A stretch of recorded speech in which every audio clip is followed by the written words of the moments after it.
வணக்கம் மக்களே. நெல்லையில் எப்படியாவது வெற்றி பெற்றே ஆக வேண்டும். பாஜக வெற்றி பெற்ற நெல்லையில் எப்படியாவது வெற்றி பெற்றே ஆகணும் அப்படின்னு சொல்லி ஒரு பக்கம் திமுகவுடைய தலைமை கடுமையாக டோஸ் விட்டுட்ருக்காங்க.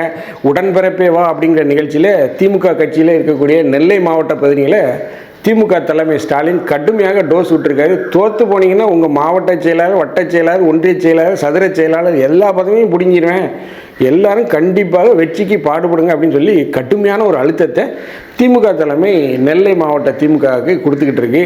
இப்பேற்பட்ட சூழ்நிலையில் மீண்டும் நெல்லையில் நயினார் நாகேந்திரன் போட்டியிடுவாரா, அவருக்கு அங்கே வெற்றி வாய்ப்பு இருக்கா அப்படிங்கிற லெவலில் ஒரு பேச்சுகள் எழுந்திருக்கு. நயினார் நாகேந்திரனை ஏன் நம்ம மீண்டும் நெல்லையில் போடணும், வேறு தொகுதியில் போட்டியிடலாமே அப்படிங்கிற மாதிரி யோசிச்சுட்டு இருப்பதாக செய்திகள் வருது. இது உண்மையான ஒரு பேச்சா? உண்மையிலேயே நயினார் நாகேந்திரன் தொகுதி மாதிரி போட்டியிட போகிறாரா? அவர் எந்த தொகுதியில் போட்டியிட போகிறாரு? நயினார் நாகேந்திரன் ஏன் தொகுதி மாறியிட போட்டியிட போகிறாரு? உண்மையிலே அவருக்கு திருநெல்வேலியில் ஆதரவு இல்லையா? பண்ணையார்னு நெல்லை மக்கள்லாம் கூப்பிட்டுட்டு இருக்காங்களே, அவர் ஏன் தொகுதி மாறி போட்டியிடணும்? அதை பற்றி தான் நம்ம இந்த நிகழ்ச்சியில் பார்க்க போகிறோம். நான் உங்கள் ஜோசப். வாங்க நம்ம இப்போ நிகழ்ச்சிக்குள்ளே போகலாம்.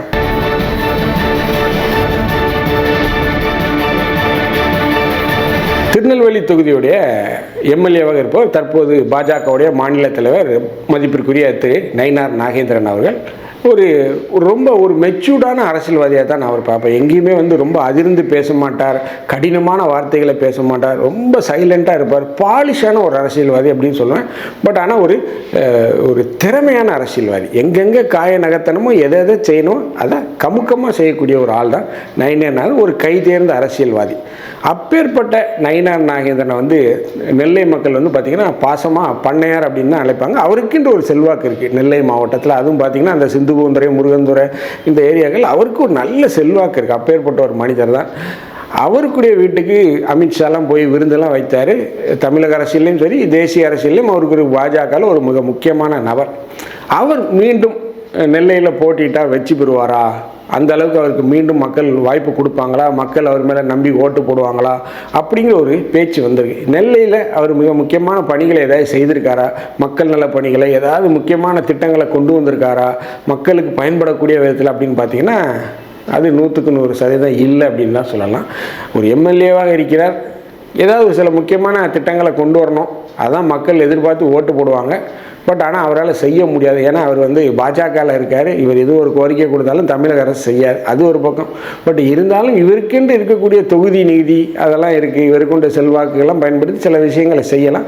பட் அந்த விஷயங்களில் எதுவும் செய்தாரா அப்படின்னு பார்த்தீங்கன்னா செய்யலை. அது மிக முக்கியமாக பார்த்தீங்கன்னா இந்த குளவணிகர்புரம் ரயில்வே கேட், இது ஒரு மிகப்பெரிய சிக்கலாக இருக்குது. ரொம்ப வருஷமாக இருக்குது. எத்தனையோ எம்எல்ஏக்கள், எம்பிக்கள் திமுகலேருந்து வந்துட்டு போயிட்டாங்க. ராதிகா செல்வியிலேருந்து எத்தனையோ பேர், இப்போ ராபர்ட் புரூஸ் வரைக்கும் எதுவுமே செய்யலை. இந்த குளவணிகர்புரம் ரயில்வே கேட்டு நெல்லை மக்களுக்கும் பாளையங்கோட்டை மக்களுக்கும் ஒரு மிகப்பெரிய ஒரு சிக்கலாக இருக்குது. ஏன்னா இந்த குளவணிகர்புரம் ரயில்வே கேட்டு ஒரு நாளில் கிட்டத்தட்ட 10 தடவை அடைக்கப்படுது அப்படின்னு சொல்கிறாங்க. அதிகபட்சமாக 10 தடவை அடைக்கப்படுது அப்படின்னு சொல்கிறாங்க. 2 முக்கிய நகரங்களை இணைக்கக்கூடிய ஒரு ரயில்வே கேட், அதாவது இந்த பக்கம் பாளையங்கோட்டையிலேருந்து இந்த பக்கம் புது பஸ் ஸ்டாண்ட் வரைக்கும் போகுது. இது பார்த்தீங்கன்னா மேலப்பாளையம், அம்பாசமுத்திரம்லாம் போகணும் இந்த பகுதி தான். ஸோ இது ஒரு முக்கியமான ஒரு இடம். ஸோ இந்த இடத்துல ரயில்வே கேட்டு இருக்குது. இதில் ஒரு மேம்பாலத்தை இன்னும் கொண்டு வர முடியல. ஒய் வடிவத்தில் மேம்பாலம் போட போகிறேன்னாங்க, இசட் வடிவத்தில் போட போகிறேன்னாங்க. எந்த வடிவத்திலையாவது போடுங்கய்யா அப்படின்னு மக்கள் எதிர்பார்த்துட்டு இருக்காங்க. ஆனால் இன்னமும் இந்த ரயில்வே மேம்பாலம் வந்தடையவில்லை. இது ஒரு எம்எல்ஏவால் செய்ய முடியாது. பட் ஆனால் நயினார் நாகேந்திரன் நினைச்சா செய்யலாம். ஏன்னா அவர் மத்தியில் ஆட்சியில் இருக்கக்கூடிய பாஜகவில் ஒரு மிக முக்கியமான புள்ளி. மேலும் தமிழக பாஜகவுடைய மாநிலத்தில் அவரே பேசி செய்ய சொல்லலாம். அட்லீஸ்ட் ஒரு குழியவாது தோண்டுங்க ஐயா, 4-3 பில்லர் போடுறதுக்கு ஜேசிபி வச்சாது அங்கங்கே குழி தோண்டுங்களான்னு சொல்லலாம். அந்த ஒரு குழி கூட தோண்டியிருக்கானா நான் அன்றைக்கி போய் பார்த்தேன். குழியை கூட தோண்டலை. ஸோ அந்த அளவுக்கு மக்கள் எரிச்சல் இருக்காங்க. ஏன்னா இவர் மத்திய அரசில் இருக்கார், எதாவது செய்யலாம் நினைத்தா அது டெண்டர் விடுறது வைக்கிறது ஏதாவது ஒரு வேலைகள்லாம் டெண்டர்லாம் விட்டுட்டாங்கிறாங்க. இப்போ டெண்டர் விட்டதுனால மக்களுக்கு என்ன பயன்? ஒரு ஆரம்ப கட்ட பணிகளை அங்கே துவக்கலாம், அது எதையுமே செய்யலை. இது அவர் மீது அந்த மக்களுக்கு ஒரு மிகப்பெரிய அதிருப்தி இருக்குது. ஏன்னா அமித்ஷா வரைக்கும் அவர் நெருங்கிய தொடர்பில் இருக்கார். ஒரு வார்த்தை சொன்னால் போதும், கண்டிப்பாக இந்த வேலைகள்லாம் நடக்கும். அதற்குண்டான ஆரம்ப கட்ட பணிகளாக தொடங்கி எதையுமே செய்யலை. இது அவர் மீது அந்த பகுதி மக்களுக்கு ஒரு மிக மிகப்பெரிய அதிருப்தியில் இருக்குது. ஸோ இது வந்து 2026 தேர்தலில் கண்டிப்பாக வெளிப்படும், அதில் எந்த மாற்று கருத்தும் இல்லை. ஸோ நமக்கு தெரிந்த விஷயம் நயினார் நாகேந்திரனுக்கு தெரிவிக்காதா, கண்டிப்பாக அவருக்கு அதுக்கு போயிருக்கும். ஸோ நாம் விசாரித்தவரை அவர் இந்த முறை நாங்குநேரி தொகுதியை வந்து குறிவைத்திருக்கார் அப்படின்னு சொல்லலாம். ஏனென்றால் அவர் சார்ந்த அந்த சமூக பிரிவை சேர்ந்த அந்த சமுதாயத்தை சேர்ந்தவர்கள் இந்த நாங்குநேரி பகுதியில் நிறைய இருக்கிறாங்க. ஸோ அதன் அடிப்படையிலும் அவர் நாங்குநேரியில் போட்டியிடலாம் அப்படிங்கிற மாதிரி செய்து, ஏனென்றால் இந்த தடவை நெல்லை தொகுதியை திமுக மிக கடுமையாக குறிவைத்திருக்கு. மேலும் நெல்லை தொகுதிக்கு காங்கிரஸும் குறிவைத்திருக்காங்க. அதுவும் வந்து திமுக இந்த தொகுதி கேட்டு போனாங்க இல்லையா, செல்வப்பெருந்தைக்கு அடைமையில் 5 பேருக்குள்ளே, அவங்க அந்த லிஸ்ட்டில் திருநெல்வேலியும் இருக்குது. கண்டிப்பாக திருநெல்வேலியை காங்கிரஸுக்கு கொடுக்க மாட்டாங்க, மீண்டும் திமுக தான் நாங்கள் போட்டியிடும்.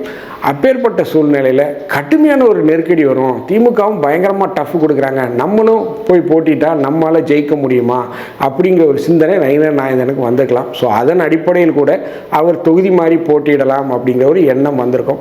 நாம் விசாரித்த வரைக்கும் அவர் வந்து நாங்குநேரி தொகுதிக்கு குறிவைப்பதாக செய்திகள் வருது. மேலும் நாங்குநேரி தொகுதியில் போட்டிட்டால் வெற்றி எளிதாக இருக்கும் அப்படிங்கிற மாதிரி அவர் பேசுகிறாரு. மேலும் அங்கு அந்த இந்து அமைப்புகள் கொஞ்சம் இருக்கிறாங்க, மேலும் அவர் சார்ந்த சமூகத்தை சேர்ந்தவர்களும் அங்கே இருக்கிறாங்க அதிக அளவில்.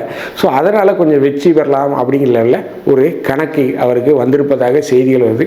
ஸோ இது வந்து இன்னமும் வந்து முடிவாகவில்லை. அதாவது தேர்தலில் வந்து பார்த்திங்கன்னா இந்த வேட்புமனு தாக்கல் செய்த வரைக்கும் அந்த சூழல்கள் மாறிக்கொண்டே தான் இருக்கும், அதுதான் நிதர்சனம்.